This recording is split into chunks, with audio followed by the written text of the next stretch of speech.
All right, so for everyone listening at home, this is a very special interview for me. Reason why is because this is my broker Rich. Rich, how you doing, man? I'm good. How are you?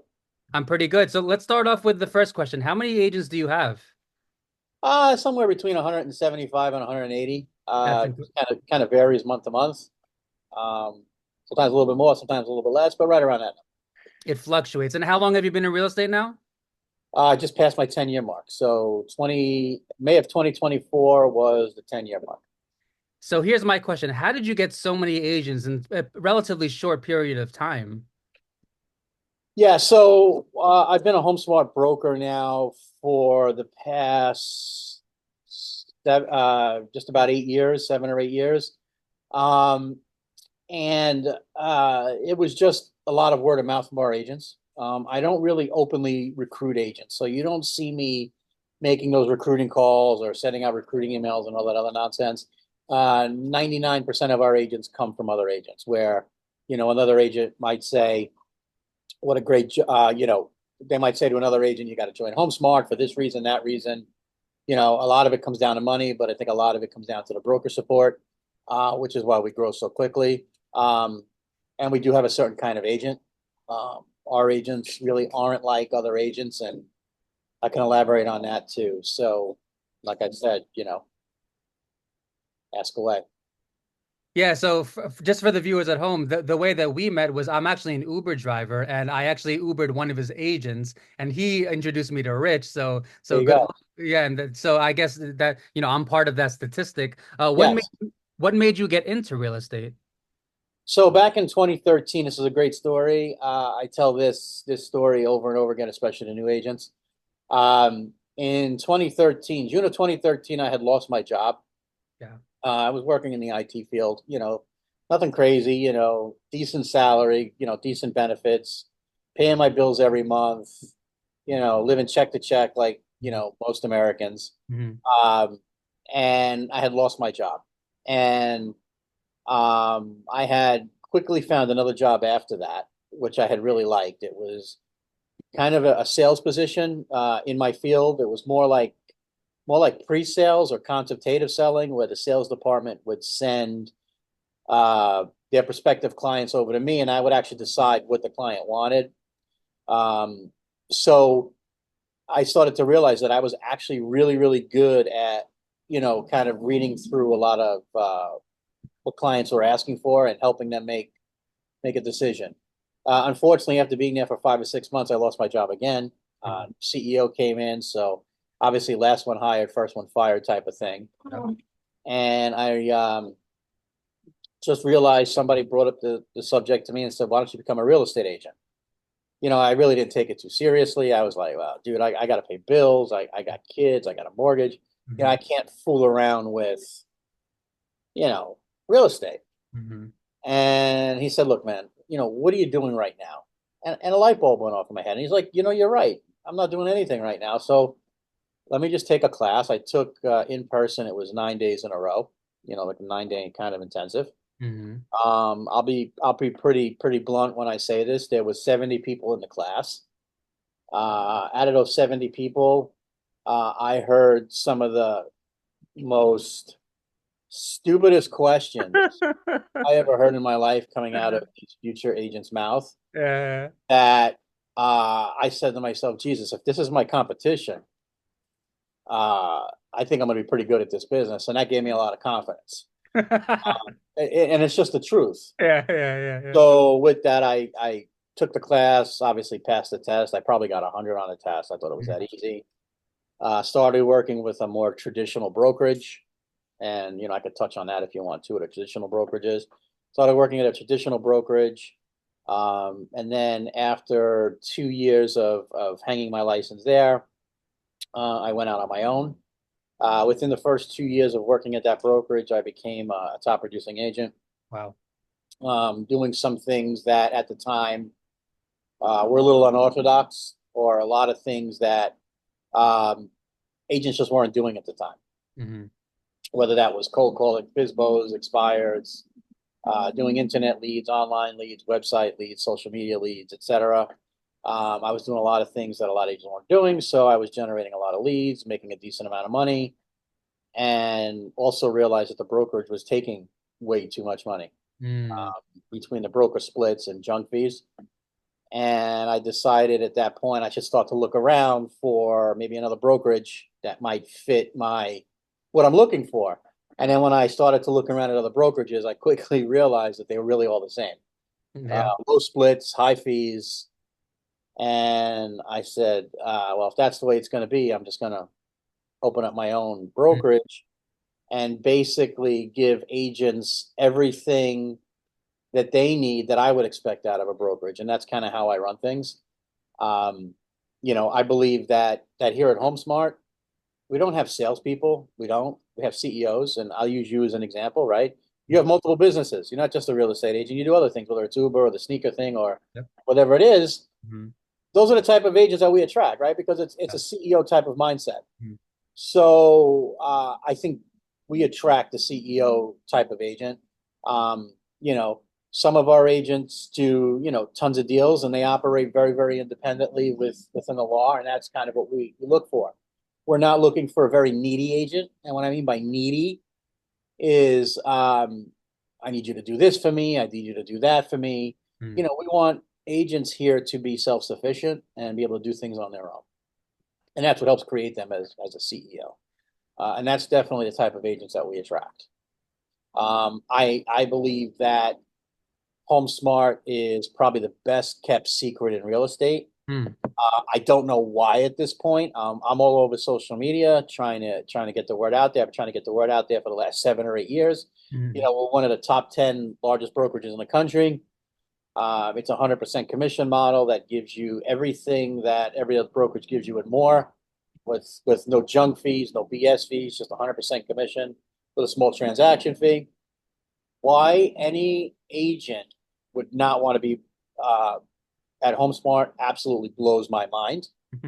However, I also recognize not every agent is a CEO; they're just salespeople. Yeah. So if you're a CEO mindset, you'll definitely fit in here. If you just want to be a regular salesperson, probably not. Um, and I probably went off on a tangent there, It's all uh, good. but you know, Yeah, so I do want to go back to what you said in the beginning, which is that you said that you lost your job. And, I said this in the last interview, when one door closes, another door opens up. And just, for the people listening at home, maybe who lost their job or maybe who feels like they're in some sort of rut, you never know because you look what happened to Rich, like you got fired. I'm sure you were depressed and sad about that. And then it led to where you are now, which, is the very cliche when one door closes, the other opens up. And that's a very incredible concept to me. So yeah, Rich, walk us through a normal day in your shoes. What time do you wake up? Coffee or tea? Walk us through a yeah, normal day. yeah. Sure. I wake up probably about 6 o'clock, 6:30. I probably have the first 2 hours to myself with a couple of cups of coffee. Couple of Go cups. through all my emails. I go through all the deals that might have went in overnight that I have to look at the files for. I go through all social media, right? Maybe read some news articles, so I prepare myself for the day at home for the first couple hours when it's quiet. And then I head to the office probably somewhere around 8:30, 9 o'clock.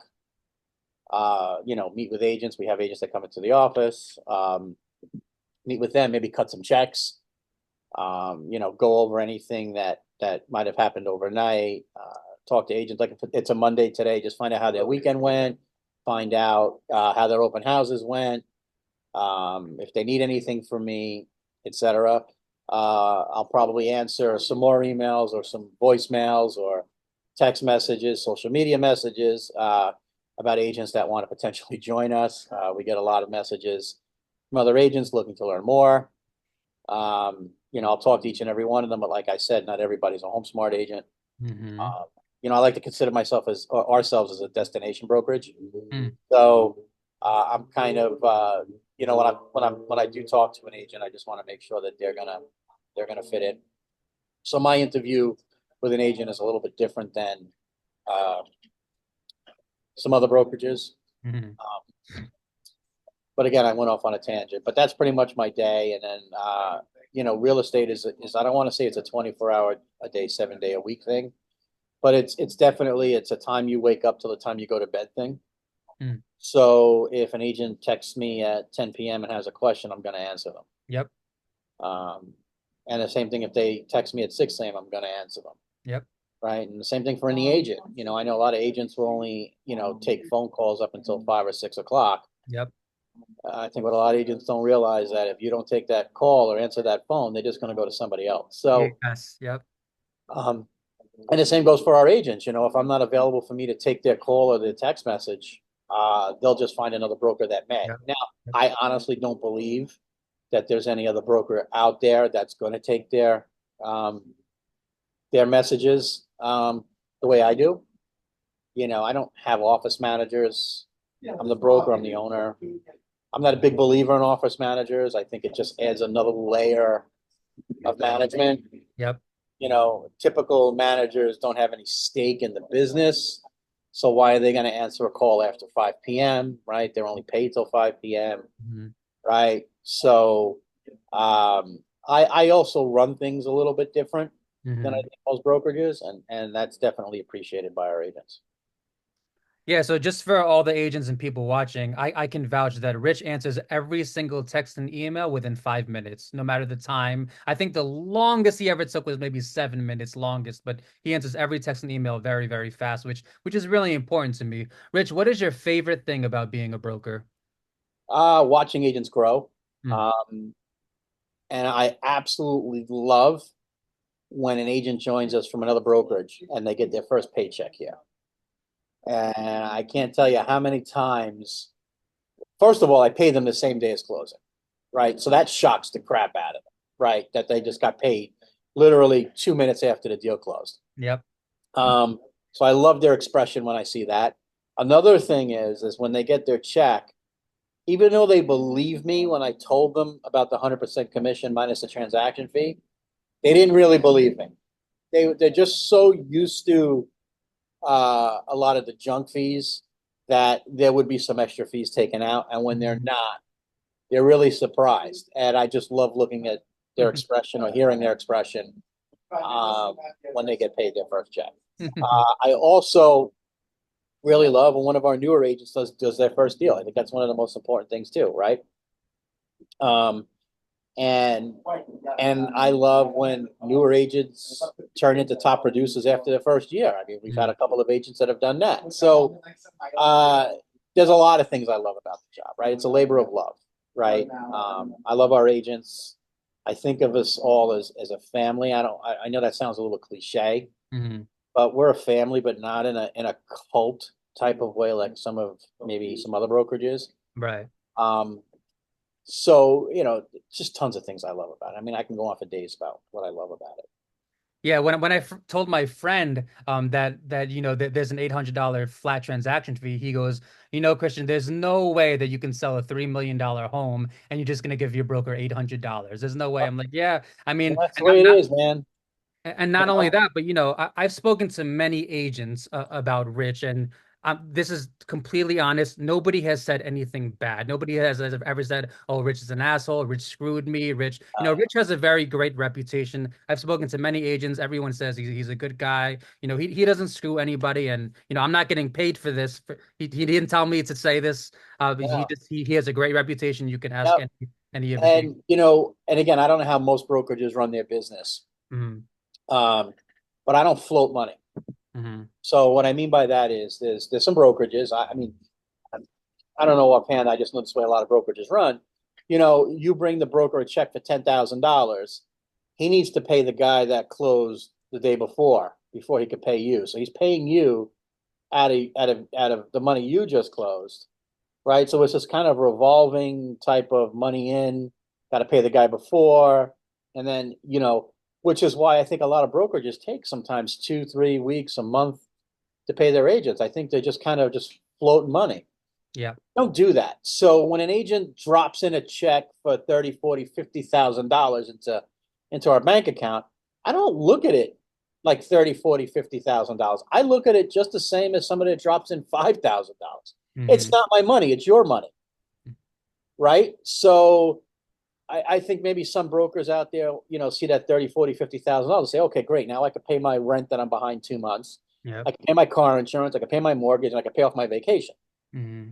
That's really not the way I operate. I operate strictly on the margins that we get as a brokerage, and that's what I look at as far as profit into the brokerage. Yep. There's a reason why he has 180 agents. Rich, what is the worst thing about re being a broker? Your least favorite thing? Um, you know, and I don't know if it's the least favorite thing, but everybody's always out to get us, Hmm. whether it's the government, Hmm. whether it's our own associations, IRS. IRS, whether it's just local real estate boards. I always feel like uh, we're always the center of attention for all the wrong reasons. Hmm. Um, and like any industry, we have a lot of not so so not so good folks in our industry. Let's put it that way. Hmm. But I also think the vast majority of agents are very, very good people. And unfortunately, I think, like anything else, we have to pay for the sins of those few rotten apples. Interesting. Okay. And that just affects all the good ones. Hmm. So that's the thing that troubles me.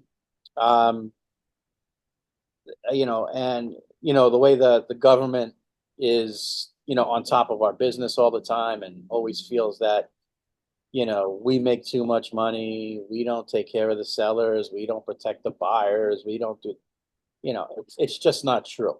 They should just sit in our seat for one day and see how it really is. Yeah. You Yeah, know, it's a very tough job in all angles. Like one time I told my realtor friend that you have 185 agents. She goes, "Oh, that sounds like 185 headaches to me." That's what she. generally it is. Generally it is. But again, if you pick or if you attract the right type of agent, it isn't. Yeah. Hmm. You know what I mean? It's just a matter of attraction. Have you ever fired an agent before? Yes. Hmm. I mean, I won't get into the reasons Okay. why, but every now and again, we will get a bad apple. I made a bad judgment call, Hmm. and we wound up hiring a bad apple. And but I cut that off real quick, Hmm. right? The moment that something happens that doesn't fit in with what we do, or maybe bordered on some things that might have been unethical, Hmm. I cut the ties immediately. It's very rare. Yeah, oh, it's rare. I mean, the last time I probably did that was, I don't know, maybe 3 years ago. You know, uh, but I had to do it. You know, I had to do it. All right, so we don't have to get deeper into that. So I was speaking to a broker the other day. I won't say who, but he's on Long Island. And he was saying, being a broker is so overrated. I have 25 agents, and honestly, I was making more as an agent, and it's a lot of overhead. And, I was thinking in my head, maybe it's the way that you structure your business. So what would you say to those brokers who might say, being a broker is overrated? What would you say I to them? Just that question. How do you stroke? How do you have your business structure? Yeah. I'm fortunate enough to be a franchisee of a company that has been around for a long time. That was the first 100% based company in the country. One of the leading brokerages, like I said, that has a model that if we follow, you know, uh, we typically won't run into a lot of these problems. I think that a lot of these brokerages, what they do is they open up these grandiose offices that, by the way, agents never use. They want to load it up with LED lighting. They want to put bidets in the bathroom. They want to have a beautiful kitchen. They want to have water coolers. They want to have the fridge stocked with wine, beer, and soda. I mean, stuff like that, which is Yeah. is just ridiculous. Yeah. Because it's. I always say we're not a country club. We're a business. Mm. And if you want to come here and hang out and drink espresso with your friends to talk about all the problems you have with your family, we're probably not the right place for you. Yeah. That doesn't mean we don't have full service offices. Of course we do.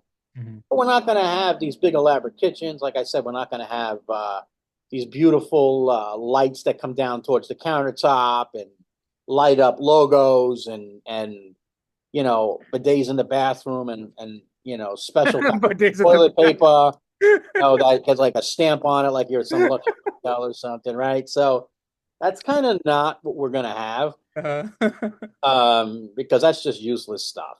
mm, If that's what you expect out of brokerages, this is definitely not the place you want to be. yeah. I think that's the biggest problem, with brokers is just that they get a little over their head. I started off really small. I grew I think at a really good pace. Might have overexpanded a little bit a couple of years ago. Um, but nevertheless, we just run it very, very, very differently. Yeah. I think what he's trying to say, if you guys need a bidet, you can always go on Amazon and order it straight to your Yeah, home. yeah, yeah. I mean, I just think it's the most ridiculous thing when I talk to agents and they're like, my office has, LED lighting that shoots down at every desk the company logo. I mean, Right. dude, you paid for that. Right. You just Yeah. paid for that. You got to be about the business. So, Rich, how much would someone have to offer you today to buy out your company? Oh my God. I've never been asked that question. Wow. 10 Wow, million? wow, wow. You know what? I don't think I have a number, but it would have to be a lot of money. 10 mil? What's that? 10 mil? Oh, 10 mil. I sell 10 mil. Yeah, Retire. yeah, 10 mil is Good. different, right? I don't think we're worth 10 million. We might be. I don't know. Uh, Uh, but I'm not ready, nowhere near ready to give this up. I'm still and I still have a lot of goals. mm. I am still in a huge growth phase where I want to be over the next few years. And, I am not even open to a conversation unless you said somebody throws me some obnoxious number. Um, but yeah, I'm not But even. someone might. You never know. You never know. Well, you know what? There's probably crazier things have happened, but I don't see that. But I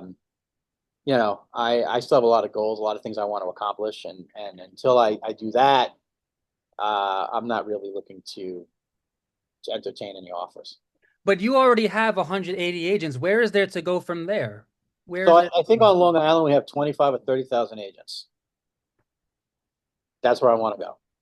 So I know it sounds crazy, right? But when do you stop? People always say, "Well, when's enough enough?" Well, there's 25 or 30,000 agents. When enough is when you're the last man standing, Mm, right? So that's when enough becomes enough, right? mm. So everything to me is a challenge, whether it's getting to 200 agents, 250, 300, right? So it's just this constant challenge. Plus, I'm such a believer in the model that, you know, it's just crazy that any agent wouldn't want to be part of it, you Right. know?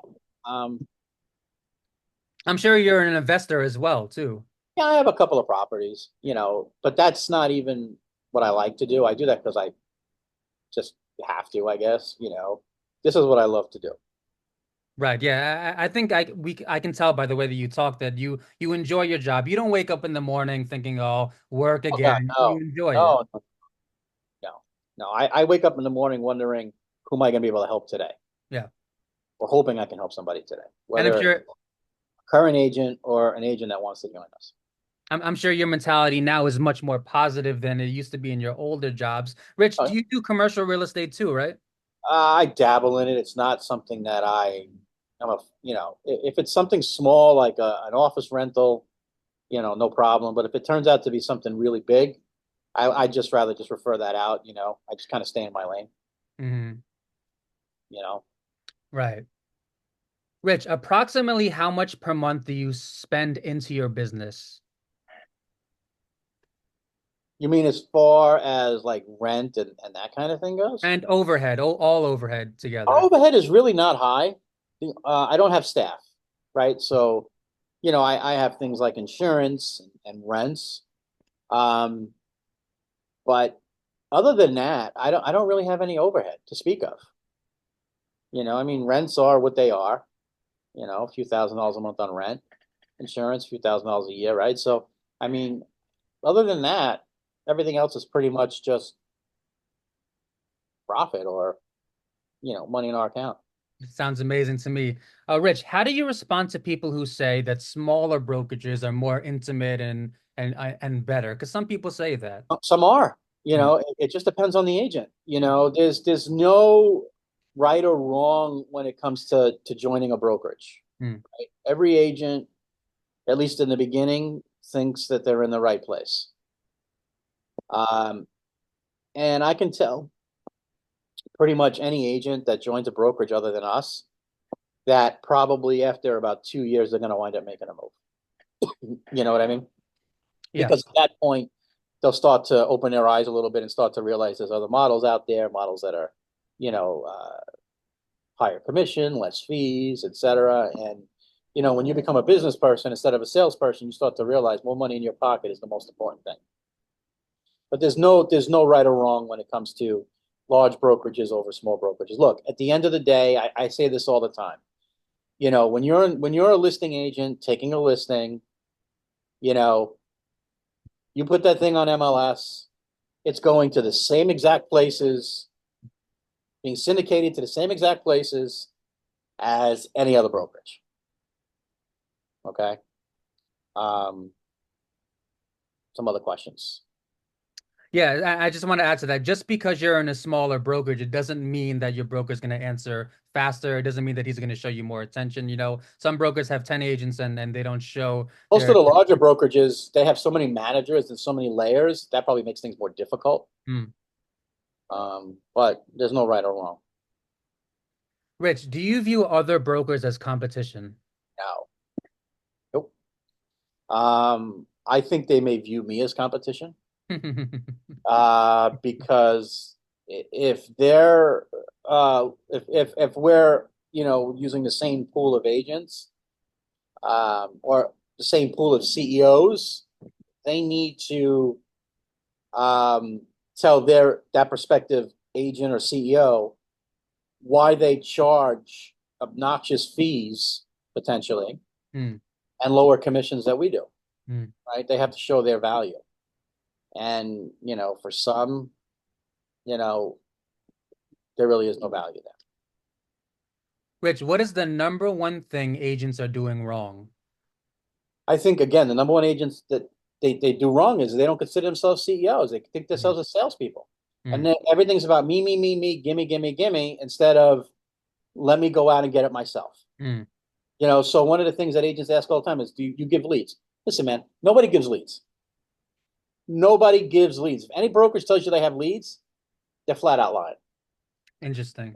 I'm not saying that leads don't come in from the website and things like that, but you think they're going to a new agent? They're not going to a new agent. If a lead comes in from a website or anything that the brokerage is providing, it's going to go right to their top producing agent. It's not going to a new agent Or the broker themselves. or the broker themselves, right? So, yeah, there's no leads at brokerages. If that's what you're after, you're in the wrong business.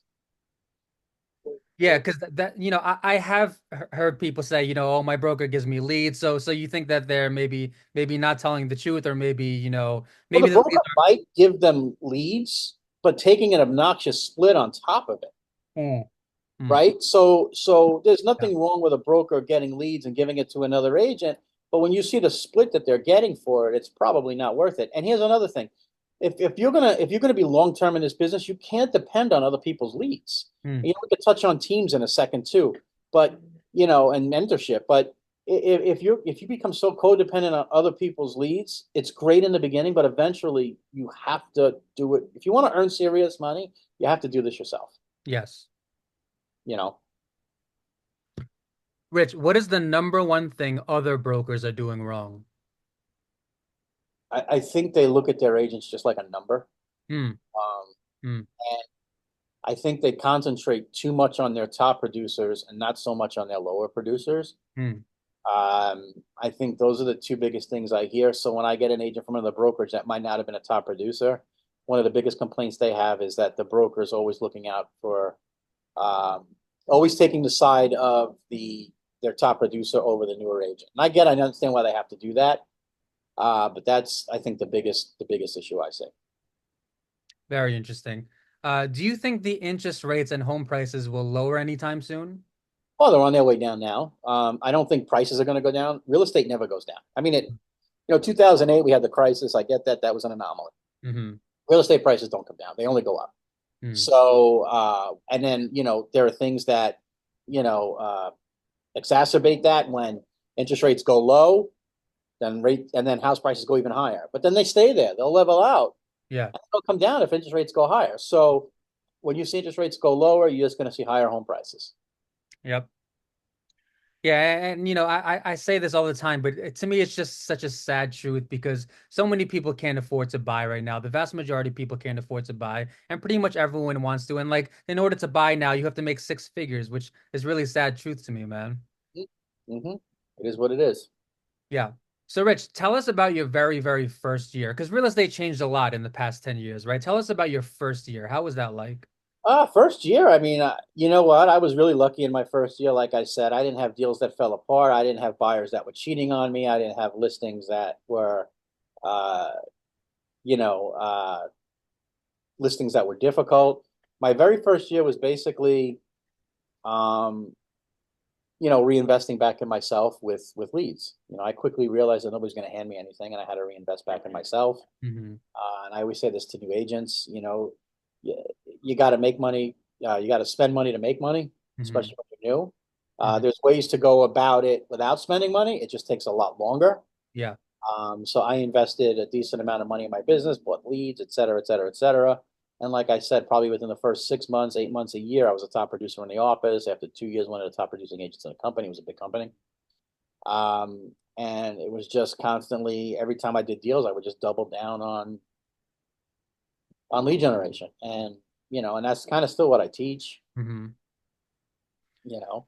Yeah, a lot of people don't understand the concept of reinvesting all your money, and that's one thing that sneakers taught me, like, because I resell sneakers and I've always, every time I profit, I reinvested, reinvested, reinvested. And, a lot of people, a lot of agents, especially the newer agents listening, you have to reinvest your profits, right? But every time you profit, every time you close, you got to reinvest back into the business, right?